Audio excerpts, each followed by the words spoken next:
英法北美战争是怎么一回事？这场战争又给北美带来了怎样的影响？一期视频带你了解100年前那场决定北美格局的残酷战争。1648年的威斯特伐利亚合约终结了一个导致近800万人丧生的宗教狂热时代。当人们意识到为了圣经中晦涩难懂的内容，为了思想或是信仰上的些许不同而大动干戈，互相残杀有多愚蠢之时，人们也终于明白，如果宽容可以让生活变得更好，我们又为什么不选择在这条道路上继续前进呢？但很显然，这条道路比想象中要崎岖难走得多。在涉嫌的利益面前，我们难以改变的本性总是会暴露无遗。18世纪中叶发生在北美大陆的历史事件，也再一次验证了，纵使时代的标语如何改变，只要是利益所在，人们还是会竖起矛头，展开争斗。那是一场永久地改变了北美大陆历史的重大事件。故事围绕着3个主要势力而展开，他们分别是法国、英国以及北美的土著势力易洛魁联盟。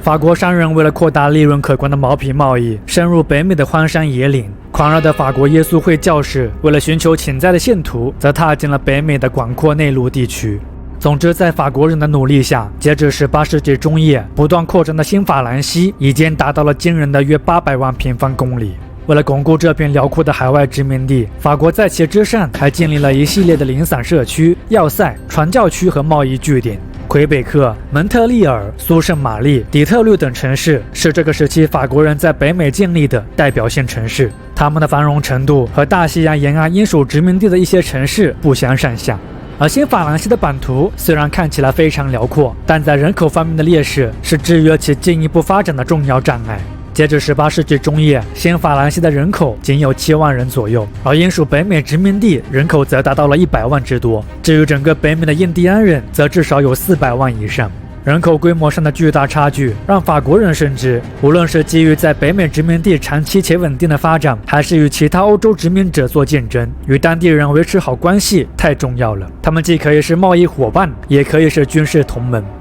法国人为了与印第安人交好，会主动适应他们的习俗。法国毛皮商人与印第安妇女结婚，并接受氏族部落传统的情况，在当时也非常常见。法国的耶稣会教士也能和当地人和睦相处，他们甚至还让相当数量的印第安人皈依了天主教。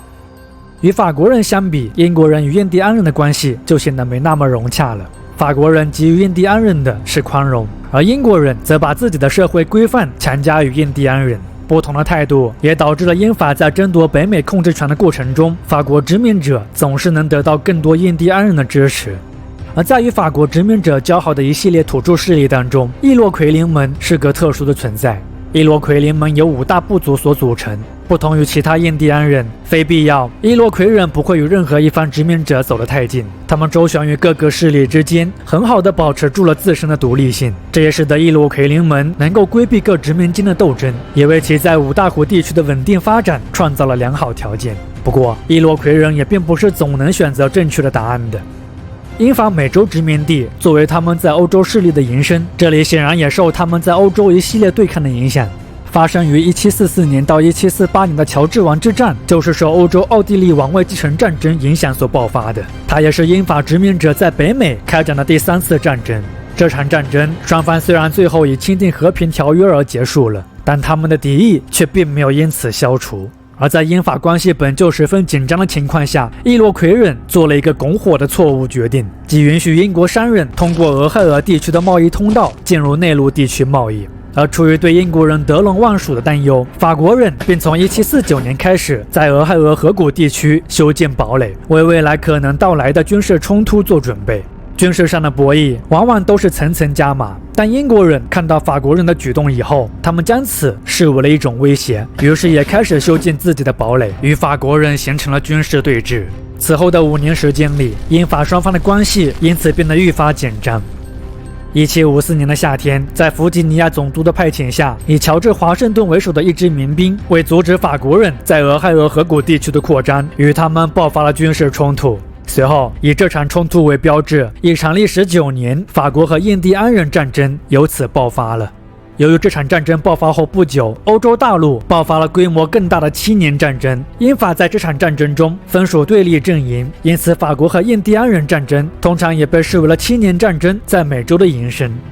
9年的法国和印第安人战争大致可以分为3个阶段。第一阶段发生在1754年到1756年，这个阶段主要的表现是北美当地的冲突，英国殖民者以自己的力量应对敌人。由于新法兰西在人数上的巨大劣势，它相比英国殖民者更加依赖当地人的支持。除了伊洛魁人，法国人得到了几乎所有印第安人的支持。第一阶段中，英国殖民者几乎没有建立什么战果。迫于法国的压力，边境地区的英国殖民者大多撤回了阿勒格尼山脉以东。而随着1756年英法在欧洲正式宣战，北美战争也因此进入到了第2阶段。这个阶段最主要的特征是英国政府为了挽救北美战场的颓势而展开的一系列粗暴新政策。英国强行征募殖民者，补充军队，同时为弥补物资不足的问题，英国的军官们还抢夺殖民者家里的各种物资，迫使殖民者为英国军队提供住房。这些行为通常也是没有任何补偿的，而由此导致的结果是，英国非但没有扭转战争局势，反而因其蛮横的行为遭到了殖民地人民的强烈抵制。在1757年的纽约，人们为了反抗英国政府，甚至还发起了暴乱。当英国人意识到强制的战时行为无异于战局的扭转，并在1758年开始放宽被殖民地人民所厌恶的诸多政策之时，北美战争也因此进入到了最后一个阶段。在这个阶段中，英军开始对征用的物资进行补偿，征兵权也重新回归到了殖民地议会手中，此举也使得殖民地应征入伍的人数剧增。此外，为了增加战争胜算，英国政府还派遣了大量的增援部队到北美作战。多套组合拳之下，战局开始朝着有利于英国的方向发展。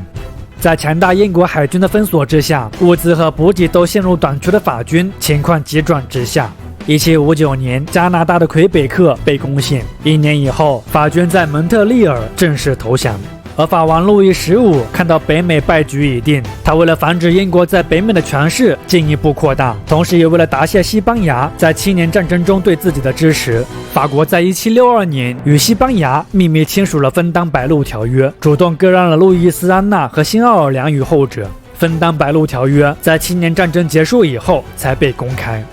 1763年，以欧陆为主战场的7年战争也迎来了尾声，各交战国在巴黎签署了巴黎合约。英国作为7年战争中最大的赢家，他不仅获得了新法兰西的大部分领地，还从西班牙手中得到了佛罗里达。英国经此役奠定了在北美的霸主地位。法国和印第安人战争给北美历史带来的影响是非常深远的。首先，作为战败的法国，它无疑就此失去了在北美的经济利益和政治影响力。其次，法国的失败对印第安人而言也是灾难性的。这些法国人的盟友在战后遭到了英国人的敌视，他们在俄亥俄河谷地区的控制权开始逐渐被英国人所剥夺。当然，这也使得往后英国人与印第安人的关系也进一步恶化了，更导致了之后印第安人起义的爆发。而至于两面讨好的伊洛魁人，他们的情况也只是相比其他印第安人略微好一点而已。战后，英国与伊洛魁的短暂联盟迅速瓦解了。未来，他们将与其他印第安人一样，与英国人展开漫长且痛苦的针对领地控制权的斗争。